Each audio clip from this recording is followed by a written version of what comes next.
views and opinions expressed in this program are those of the individuals involved and do not necessarily reflect the official policy or position of Radyo Agri 90.1 FM management.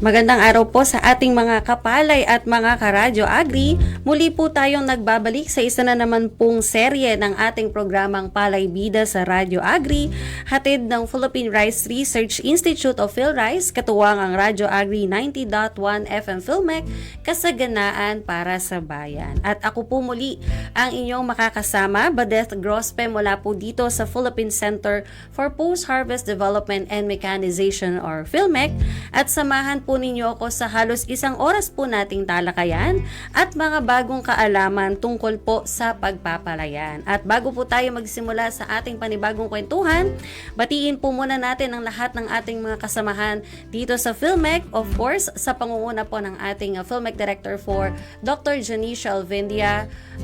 Syempre, pagbati din po sa ating PhilMec Deputy Director Sir Joel Vidator, sa lahat po ng ating mga division chiefs at section heads, gayon din po syempre sa ating Applied Communication Division Chief Sir Elijah Davalos. At syempre sa lahat po ng ating mga kasamahan, mga hardworking staff, utility personnel, guards on duty sa buong PhilMec community po, magandang araw po sa ating lahat. At gayon din sa lahat ng ating mga kapitbahay na mga ahensya. Yan, special shoutout sa ating mga nakasama kanina sa Philippine Carabao Center. So abangan po ninyo yung upcoming program po natin kasama ang PCC. At syempre, gayon din po ang ating mga kapitbahay na ahensya mula po syempre sa DOSTP, STO Nueva Ecija, sa PhilSCAT at syempre sa iba pang mga opisina po natin. At gayon din sa mga naiwan po sa kanilang mga tahanan, at sa mga estudyante rin po na nakatutok, at sa mga nasa kanilang mga sasakyan, sa mga nakatravel din po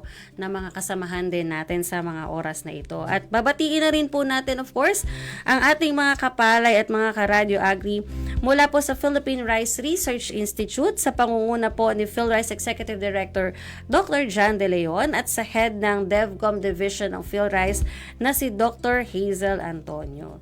Kung meron po kayong mga pagbati at mga katanungan sa ating magiging talakayan po ngayong araw, maaari po ninyo itong i-comment sa mga Facebook pages ng Radyo Agri 90.1 FM Philmec, DA PhilRice, RCEF Extension Program page, at sa DA PhilMec. At ito po ay ating babasahin maya-maya lamang.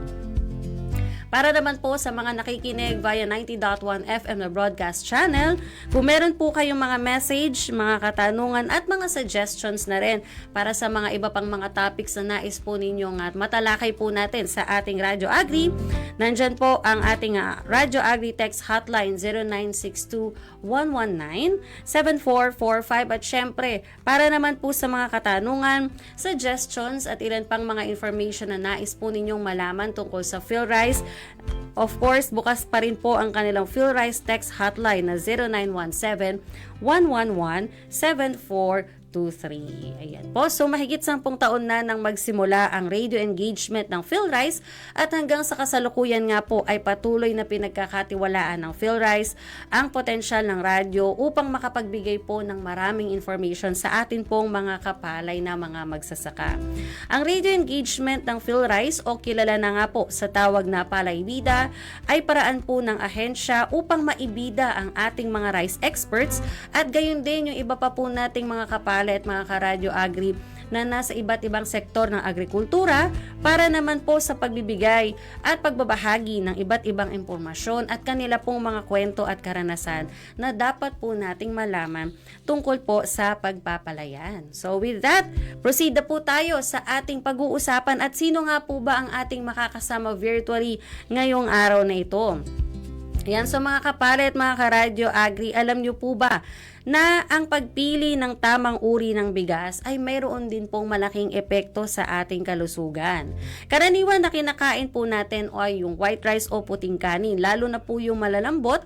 At ito pong white rice o puting kanin na ito ay kilala po na mayroong mataas na glycemic index o yung high GI.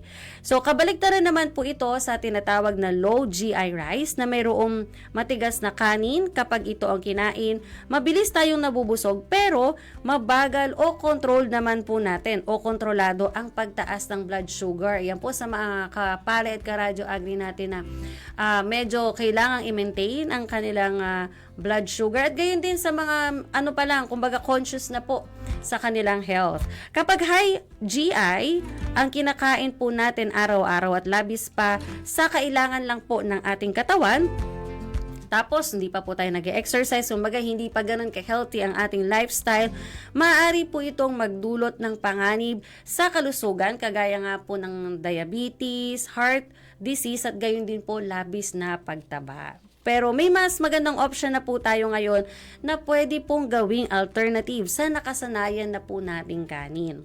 Ang low glycemic index o low GI rice o yung mga bigas po na may mababang glycemic index ay mas mabagal po na tunawin ng katawan dahil sa matigas nitong kanin. So, ibig sabihin po nito, hindi po bigla tataas ang blood sugar ng mga kumukonsumo nito. Kaya naman po, mas controlled po ito ng ating mga kapare at mga karadyo agri. At dahil dito, mas tumatagal ang pakiramdam ng pagkabusog at mas steady rin po ang inyong energy sa buong araw. At syempre po, hindi lang po yung mga consumer, yung mga kapare at karadyo agri natin na conscious na sa kanilang rice intake ang makakapakinabang po dito. Dahil po para sa ating mga magsasaka, ang pagtatanim po ng low GI rice ay hindi lamang po nakakatulong syempre sa kalusugan ng ating mga consumer, kundi nagbibigay rin po ito of course ng opportunity para sa mas mataas na halaga ng produkto sa market at syempre this will result po sa mas matatag na kita. Kaya naman po napaka-importante na patuloy po nating maisulong ang responsableng pagpili ng bigas sa pamamagitan po ng production at gayon din pagkonsumo ng low GI rice para sa mas malusog na mamamayan at syempre mas maunlad po na sektor ng ating pagsasaka. At para po malaman ang iba pang impormasyon tungkol sa low GI rice ay makakasama po natin via Zoom si Kapalay Raymel Linda. Siya po ay manager ng Baro Alanga Manalon Cooperative o Balmaco at siya po ang kauna-unahang magsasaka na nagtanim ng variety ng low GI rice sa lalawigan po ng Isabela. Yan, magandang araw po Kapalay Raymel at welcome po sa ating programang Palay Bida sa Radyo Agri. Bago po tayo magsimula sa ating kwentuhan ay baka po meron po kayong nais na batiin at syempre po ay yung ating mga taga-subaybay at ang ating po mga Facebook viewers din. Sa lahat po ng nakikinig sa ating programa ngayon, isang magandang hapon at sana'y makatulong po kami sa aming talakayan ngayon sa inyong pagpili ng binhing itatanim, gayon din sa mga bigas na inyong kakainin. Sa lahat po na makikinig, sana'y matulungan na namin kayo sa konting talakayan namin with Ma'am Badet ngayong hapon. Yan po. So maraming salamat po ulit sa pagpapaunlak po sa amin sa ating programa ngayong araw, Kapalay Raymel. So simulan na po natin yung ating kwentuhan. So para po sa aking unang tanong, paano nyo po nalaman o nakilala yung tinatawag po na low GI rice? Kumbaga paano po nagsimula yung inyong journey bilang sa pagtatanim po ng low GI rice? Nakilala ko po ito sa pamamagitan ng isang imbitasyon galing sa DA Regional Field Office 2 at ang DA PhilRice sa isang orientasyon tungkol sa low glycemic index rice o yung low GI rice. Doon ko po mas naunawaan ang kahalagaan at benepisyo nito lalo na sa mga consumer na may diabetes. Dahil sa mga impormasyong aking natutunan sa orientasyon na ito ay may potensyal na tulong hindi lamang sa kita kundi sa kalusugan, nainganyo po ako na subukan ito. Kaya naman ipinamahagi ko ito sa aking kooperatiba. Tinanong ko po kung sino ang may gustong magtanim para sa isang demonstrasyon ng Logi I Rice dito sa Gamu, Isabela. Ayun. So, kumbaga sa pamamagitan po ng invitation mula po sa PhilRice ay doon, kumbaga doon na rin po nagsimula yung journey po ninyo bilang isang farmer na nagtatanim po ng low GI rice. Ayan. So, para po sa aking second question, ano pong mga variety yung meron pong mababang glycemic index na naitanim na po ninyo at bakit po kayo nahikayat na ito pong mga variety na tong inyo pong itanim? Nakapagtanim po kami dito sa aming kooperatiba ng Logi I Rice na variety ay PSD RC86 na ipinamahagi po ng Department of Agriculture Regional Field Office 2 ng libre dito po sa amin. Sa simula po ma'am, talagang may pag-aalinlangan po kami kung magiging maganda ba ang kinalabasan dahil ito yung kauna-unahang pagtatanim ng Logi I Rice dito sa amin. Sa kabila nito, nagpasya pa rin po kaming subukan. Nagsimula kaming magtanim noong wet season 2025 sa lupang pag-aari ng 27 farmer member namin na may kabuuang area na 25.9 hektarya. Kalaunan po, nagtuloy-tuloy na ang aming pagtatanim dahil nakita at naranasan mismo ng aming mga membro ng kooperatiba ang magandang resulta, maganda ang ani kahit sa unang subok pa lamang. Opo. Sa katunayan, may isang magsasaka po dito sa amin na halos umani ng 7.6 tonelada sa kanyang isang hektaryang taniman. Dahil dito, kumita siya ng 116,000 at sa laki ng kanyang kita ay nabayaran niya ang kanyang hinuhulugang sasakyan simula pa noong 2020. Wow! Ang mga ani po ng mga magsasaka ay binibili po ng aming kooperatiba sa halagang naglalaro sa 16 to 18 pesos kada kilo sariwang palay. Depende po ito sa moisture content ng kanilang inani. At ang kagandahan pa nito, Ma'am Padet, ay mayroong karagdagang 2 piso insentibo bawat kilo na ibinibigay po namin sa pamamagitan po ng Rice for All program ng Department of Agriculture, lalong-lalo na dito sa Region 2. Ayun, ako. Dito po lumalabas yung kahalagahan po talaga ng pagtutulungan ng government at saka po ng mga kooperatiba, kagaya po ng inyong cooperative na bagamat I think valid naman po na sa una may pag-aalangan dahil ito po ay bago po sa inyo. Kumbaga yung for sure po kahit pa paano may mga naging pagbabago din po sa inyong paraan ng pagtatanim. So may mga adjustments din po kayong ginawa at nakakatuwa po na masasabi natin na worth it. Kumbaga yun pong naging unang subok po ninyo ng inyong pagtatanim ng variety na may mas mababang glycemic index. Ayan.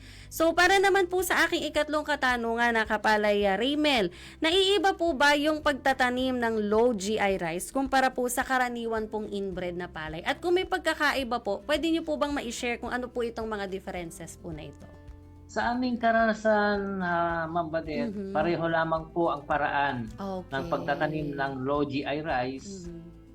Particular na po yung variety na ginamit namin, yung PSBRC86, kumpara sa karaniwang palay na inbred variety. Kaya po, wala pong hassle kung magtanim po tayo ng low GI rice dahil wala naman pong additional na gastusin para sa pagtatanim po ng low GI rice. Ayun. So, I stand corrected po. Kumbaga talagang naging smooth sailing yung inyo pong naging journey na bagamat nag-iba kayo ng variety pero halos wala pong naging adjustment. Lalo na po doon sa production cost. Ano po, nakakatawa pong malaman yun. Ayan. So, yan po mga kapalit, mga karadyo agri, ang ilan pa lamang pong impormasyon tungkol sa naging journey ni Kapalay Raymel Linda tungkol sa kanyang pagtatanim ng low glycemic varieties ng mga palay. Nasabi ko nga po kanina, hindi lang po ito swak sa mga conscious sa kanilang rice intake at sa mga kapalay natin na may mga sakit na iniinda na kagaya ng diabetes at iba pang mga karamdaman na medyo kailangan na pong mag-deprive sa kanin, kundi sa mga magsasaka na kagaya po ng ating guest ngayong araw na ito. So mamaya po sa pagpapatuloy ng ating talakayan, marami pa pong maibabahagi ang ating kapalay guest, kaya po stay tuned lamang po kayo mga kapalay at mga karadyo agri. At syempre, bago po tayo magpatuloy sa ating kwentuhan, ayan, basahin po muna natin ang ilang mga pagbati at mga comments po ng ating mga kapalay at karadyo agri. Yun. So, syempre, kagaya po ng aking nabanggit kanina, tayo po ay sabayan pong napapanood sa mga Facebook pages ng DA Filmec, Radyo Agri 90.1 FM Filmec, at ng RCEF Extension Program Facebook page, at syempre ng DA Philrise. Yun. So, eto po, mula po kay Kapalay Cristina Mamawag, ang Danan po, Barangay Buena Vista po. Yon, maraming salamat po sa inyong pagtutok sa mga oras na ito. At mula po kay Kapalay Fall Olivera, mula po sa RCEF Extension Program Facebook page. Ayan, siya ay mula sa Lopez, Quezon. Maraming salamat po. At syempre sa lahat ng mga nakatutok sa atin ngayon, sa ating mga Facebook pages po, mula po sa DA Filmec, DA Philrise, RCEF Extension Program Facebook page, at sa ating Radyo Agri 90.1 FM Filmec Facebook page. At gayon din, shout out na rin po sa lahat ng mga nakikinig sa 90.1 FM na ating broadcast channel. Ayan, so medyo wala pa tayong mga masyadong pagbati ngayon at mga comments, pero yun po, kung may mga questions po kayo, mga bagay na nais pong malaman po, at mga bagay po na gusto nyo pang maidagdag na mga information po mula sa ating kapalay guest ngayong araw na ito na si Kapalay Raymel Linda mula po Isabela, pwede nyo pong i-comment yan sa ating mga Facebook pages. Ayun. So, patuloy pa rin po kayong nakikinig sa programang Palay Bida sa Radyo Agri. Mula pa rin po ito sa Philippine Rice Research Institute, katuwang ang Radyo Agri 90.1 FM Filmec. Maaari nyo rin pong mapanood yung mga na-miss po ninyong episode sa ating page, at gayon din po sa ating YouTube channel na Radyo Agri 90.1 FM Filmec. At syempre sa mga karadyo agri at kapalay po natin na hindi po naabutan yung simula po ng ating kwentuhan, or sa mga totally po ay hindi po nakapakinig at nakapanood po ng ating episode, wag po kayong mag-alala dahil muli po ninyong mapakikinggan ang episode na ito sa Sabado po ng hapon 2 to 3 p.m. para po sa ating program replays. At syempre, kagaya po ng aking nabanggit kanina sa ating official YouTube channel na Radyo Agri 90.1 FM Filmec. At syempre, wag yun na rin pong kalimutan na i-follow ang iba pa pong digital platforms ng Radyo Agri. Hanapin nyo lamang po sa Instagram at X ang Radyo Agri 90.1 FM Filmec, at syempre ang ating call and text hotline 0962-119-7445, at sa Philrise text hotline 0917-111-7423 para po sa mga questions po ninyo at ilan pang mga information na nais po ninyong malaman tungkol po sa Philrise. Ayan, so balik na po tayo sa ating talakayan tungkol sa low GI rice variety. Kasama pa rin po natin via Zoom si Kapalay Raymel Linda mula po sa lalawigan ng Isabela. Ayan. So eto po para po sa aking next question, Kapalay Raymel. Sino po ba yung mga kapartner or katuwang po ng inyong mga kooperatiba sa pagtatanim po ng low GI rice? Katawang po ng aming kooperatiba, ang ahensya tulad po ng Department of Agriculture, DA Philrise, International Rice Research Institute o yung IRI, DA Regional Field Office 2 dito sa Cagayan Valley.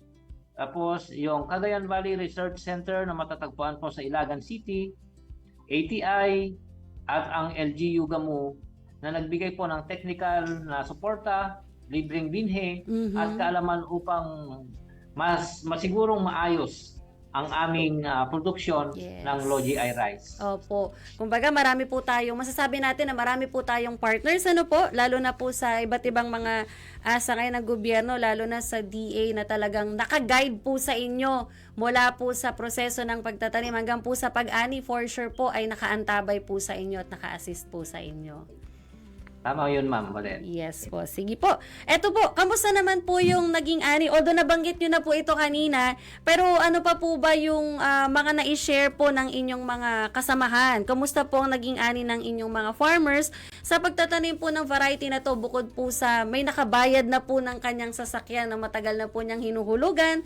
Yun po, yung ibang mga farmers po ninyo or mga members po ninyo, kamusta po yung naging kita or paano po nakatulong sa kanila ang low GI rice variety para sa kanilang buhay?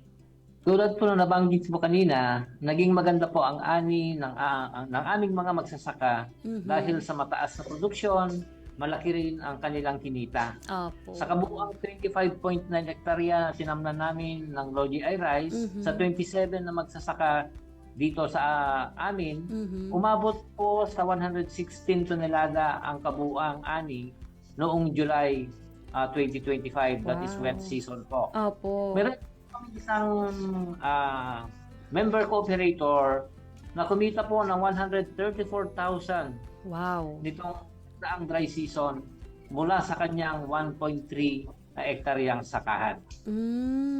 Okay. So, kumbaga, puro good news po ang masasabi natin na naging resulta nung pagtatanim po ng low GI rice ng inyong mga farmer cooperators. So nakakatuwa po at very inspiring po ito na malaman po ng ating mga kapalay at mga karadyo agri. Yun. So eto po, para naman po sa mga interesado pong bumili ng low GI rice, baka po meron tayong mga tagapakinig or mga tagapanood po sa ating Facebook page. Kung nais po nilang bumili ng low GI rice variety, saan po ba sila po pwedeng bumili or saan po ninyo sila ini-encourage na makipag-ugnayan para po mabigyan po ng iba pang impormasyon tungkol dito? Sa ngayon, ma'am, palagi pong available ang aming Low GI rice dito po sa aming kooperatiba mismo na matatagpuan dito sa Mabini, Gamu, Isabela. Apo. At maaari po silang tumawag o mag-message sa aming Facebook page na Balmaco Facebook page. Meron din po kaming naging market diyan po sa parte ng Nueva Ecija. Okay. Yun po ay ang Oliver Rice Mill na matatagpuan po sa San Leonardo, Nueva Ecija. Opo. Maaari din po silang bisitahin at mag-message sa Be Responsible Facebook page ng ating Phil Rice. At doon, makikita nila ang detalye tungkol sa Low GI rice at kung paano po malink dito po sa amin sa aming kooperatiba dito sa Gamu. Ayan, so mga kapalay at karadyo agri natin na nasa Isabela, ayan, nandyan ang kooperatiba ang Balmaco, cooperative nila Kapalay Raymel Linda para sa low GI rice. At syempre sa mga nandito naman po sa Nueva Ecija o yung mga katabi nating mga komunidad dito sa Nueva Ecija, ayan, may counterpart po sa San Leonardo, Nueva Ecija. At syempre, ang DA Field Rice po ay open po ang kanilang communications para po sa mga detalye tungkol sa variety at iba pang mga information hinggil po dito sa low GI rice variety. And ito po, para po sa aking last question na Kapalay Raymel, ano po ba yung may iwan po ninyong mensahe sa ating mga kapwa magsasaka na nais pong sumubok ng pagtatanim po ng ganitong klaseng variety po ng palay? Sa lahat po ng mga magsasaka, hindi lang dito sa Lambak ng Cagayan, pero sa buong Pilipinas, kayo po ay aking inaanyayahan na subukang magtanim at palawakin ang produksyon ng low glycemic index rice. Ito ay hindi lamang oportunidad para sa mas magandang kita, kundi isang paraan din upang makatulong sa kalusugan ng ating komunidad. Sa katunayan, Ma'am Badet, Yes po. ang bayan ng Gamu, katuwang ang aming local chief executive na si Attorney Sian Galanza, ay nag-upscale na po sa aming Logi production. Na dati, 25 hectares lamang siya, Opo. pero ngayon magiging 145 hectares ngayong season. Wow. Kaya sama-sama tayong maging responsableng magsasaka. Yan, ako, good news po yan dahil hindi lang times 2, times 3, times 4 ang upscaling po ng inyong community para po sa production ng low GI rice. And for sure po, marami pa tayong mga kapalit, mga karadyo agri na mai-inspire po na makapagtanim po nito. At syempre, good news din sa ating mga consumers, lalo na po sa mga conscious po sa kanilang rice intake, may sakit man po or talagang gusto lang po nila na mas mapangalagaan po ang kanilang kalusugan. Maraming salamat po doon, Kapalay Raymel. At eto po, ilan pa pong mga pa-shoutout o mga pagbati sa ating DA Phil Rice Facebook page. Ayan po ang ating suki na si Kapalay Irma Bacolod Amarna. Magandang araw. Rice farmer mula po sa Santa Rosa, City of Laguna. As always po, maraming salamat po Kapalay Irma sa palaging pagtutok at pagsama sa amin sa Palay Bida sa Radyo Agri. Eto po, ayan, speaking, nakatutok po. Ayan, ang support po ng Balmaco Gamo, ang Balmaco Cooperative, ayan po mula po sa Gamo Isabela. Maraming salamat po and shout out po sa inyo. Ito naman po, shout out din kay Kapalay Ales, Camacho Triviana. Yan, maraming salamat. Yan, shout out din kay Kapalay Minard Pagaduan na nag-send ng popcorn. Ayun, and ito from Kapalay Ferdinand Malincon mula po sa Santo Rosario, Santo Domingo, Nueva Ecija. Yan, salamat po sa inyong pagtutok. Ito pa. Shoutout po sa lahat din ng nakatutok sa atin sa ating RCF Extension Program Facebook page. Ito po, may tanong po si Kapalay Fidel Balowaloa. Sana po tama ang aking pagkakapronounce ng inyong last name. Sabi niya, magkano po ang seeds sa low GI rice? So, I think po ay ang DA Phil Rice po ang inyong ang makakasagot po ng question po na ito. Or baka po meron po kayong doon, magkano daw po yung low GI rice seeds, Kapalay Raymel? Bisitahin na lang po yung Phil Rice Facebook page kasi sila po yung tamang makakasagot niyan dahil yung binigay nilang seeds sa amin ay libre. Okay po, opo. Yun. So, thank you po sa validation po doon, Kapalay Raymel. And ito po, from Kapalay Girly Franco. Good afternoon po. Watching from the Calamig, SNA Municipality, Kapalay. Salamat po sa inyong pagtutok. Ayan, muli po, shout out po sa lahat ng mga nanonood sa DA Philmec, DA Phil Rice and RCF Extension Program Facebook page. Ayan, Kapalay Raymond, baka po meron po kayong naisabatiin bago po tayo tuluyang magpaalam sa atin pong program. Baka po gusto niyo i-shout out yung inyong family, mga kasamahan po sa inyong kooperatiba. Okay, ma'am. Thank you, Ma'am Badet. Muli, gusto ko sanang batiin lahat po ng mga magsasaka, yung mga magigiting na naging cooperators para sa aming technology demonstration ng Low GI Rice dito sa bayan ng Gamo, lalong-lalo na dito sa Barangay Mabini. At shout out din sa aking family, Dalinda family, at sa lahat po ng officers ng aming Balmaco Cooperative. Gayon din ang DA family ng Regional Field Office 2 sa pangunguna po ng aming butihing Red, Ma'am Rose Aquino. Ganun din po ang aming Rice Focal Person dito sa Region 2, Doc Marvin and Sir J. Lord Pagasin. Thank you for all the support at hindi po namin nakamit, hindi namin narating ang aming narating ngayon kung wala kayo sa aming likuran. Salamat po. Ayan. Again po, maraming salamat po, Kapalay Raymel Linda. At sana po if ever magawi po kayo sa Phil Rice, magawi din po kayo sa Philmec para po ma-meet po namin kayo in person. At malay po natin, makakwentuhan na po namin kayo ng live dito po sa ating programa. Yan. Yes, ma'am. Opo. That's a privilege. Sana makapunta ako dyan. Live Opo. tayong makapagpuntuhan. Yes at ganoon po. din, mabisita ko po mismo yung Phil Rice na halos magkatabi naman na ata po kayo Opo, dyan opo. sa may bandang Muñoz. Opo, naantay ko lang po yung kanilang invitation. Talagang gusto ko pong bisitahin yung PhilRice, ngayon din po dyan sa may PhilMec. Ayan po, again po. Maraming salamat po. Yan, nakakwentuhan po natin ngayong araw. Si Kapalay Raymel Linda mula po sa Gamu, Isabela, at isa po siya, o siya po yung kauna-unahang rice farmer po sa Isabela na nakapagtanim po ng low GI variety po ng palay. Yun. So, with that po, ay tara na pong mag-proceed sa ating palay tanungan segment. At syempre, bago po namin i-reveal yung ating palay tanungan ngayong araw, sagutin po muna natin yung ang ating palay tanungan last time. Mula po sa tanong na tama o mali, para makatipid sa tubig, magsagawa ng EWD. Pero sa pagsapaw at pamumulaklak, panatilihin ang 5 to 7 centimeters na lalim ng tubig upang maiwasan ng stress at pipis na butil. So mula po dito sa ating palay tanungan na ito, ang sagot po nito ay tama. Yan. So, eto naman po ang ating palay tanungan ngayong araw. Pero bago po yan, habang inaayos po yung ating visuals po for our palay tanungan ngayon, ay i-type lamang po ninyo para po sa ating mga kapalit, mga karadyo agri, para sagutin po ang ating palay tanungan ngayong araw.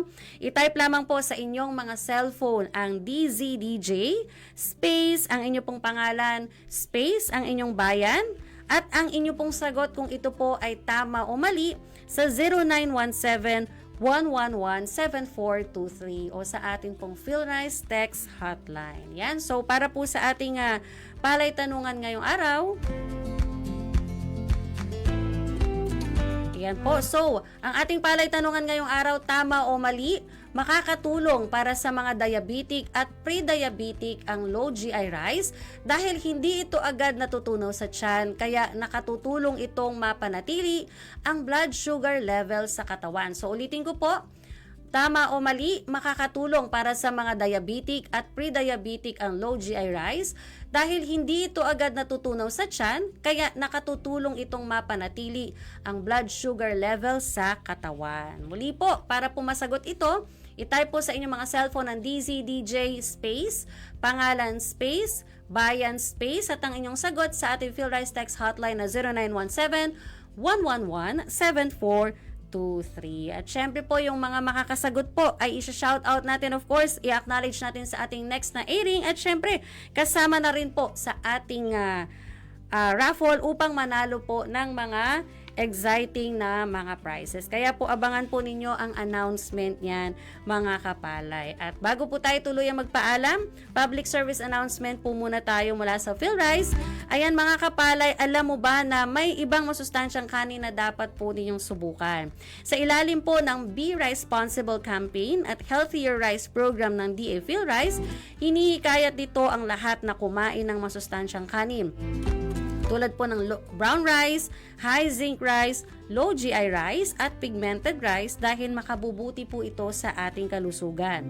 Ang brown rice ay siksik sa fiber, vitamin B at E, minerals at antioxidants na pangontra po sa type 2 diabetes, cancer at sakit sa puso. Ang high zinc rice naman ay pampalakas po ng resistensya, panlaban sa pagkabansot ng mga bata at pampatalas din po ng kanilang pag-iisip. Ang pigmented rice naman po na black at red rice ay sagana rin po sa antioxidants, fiber, vitamins at minerals at nakatutulong na makaiwas din po sa mga sakit gaya ng sakit sa puso, cancer at type 2 diabetes. At kagaya nga po ng ating talakayan kanina, ang low glycemic index rice ay panlaban din po sa type 2 diabetes at kontrolado rin po ang pagtaas ng blood sugar levels. Kaya naman po tayo na't maging responsible sa pamamagitan din po ng pagkain ng masustansyang kanin. Para po sa iba pang mga katanungan tungkol po sa ating episode ngayon at iba pang mga information tungkol sa Rice-Responsible Campaign at ilan pang impormasyon ng PhilRice, i-text po ang inyong mga katanungan sa 0917-111-7423 at syempre i-follow nyo na rin po ang DA PhilRice, DA Extension Program, DA PhilMec at Radyo Agri 90.1 FM PhilMec Facebook page para po sa mas maraming kaalaman, tips at updates at gayon din po ay updated din po kayo sa mga programa po natin dito sa PhilMec at syempre po sa ating Radyo Agri. Yan. So dahil po dyan, pansamantala po muna magtatapos ang ating kwentuhan ngayong araw at susunod na po Maya-maya lamang ang isa pang kwentuhan po natin, kasama naman po ang mga Y4M advocates po natin. So stay tuned lamang po. Muli po ako po ang inyong nakasama ngayong mga oras sa ito, Badeth Grospe, mula po dito sa Philippine Center for Post-Harvest Development and Mechanization. Dito na po nagtatapos ang isa na namang makabuluhang episode ng Palay Bida sa Radyo Agri. Dito lamang po yan sa Radyo Agri 90.1 FM. Filmek, kasaganaan para sa bayan.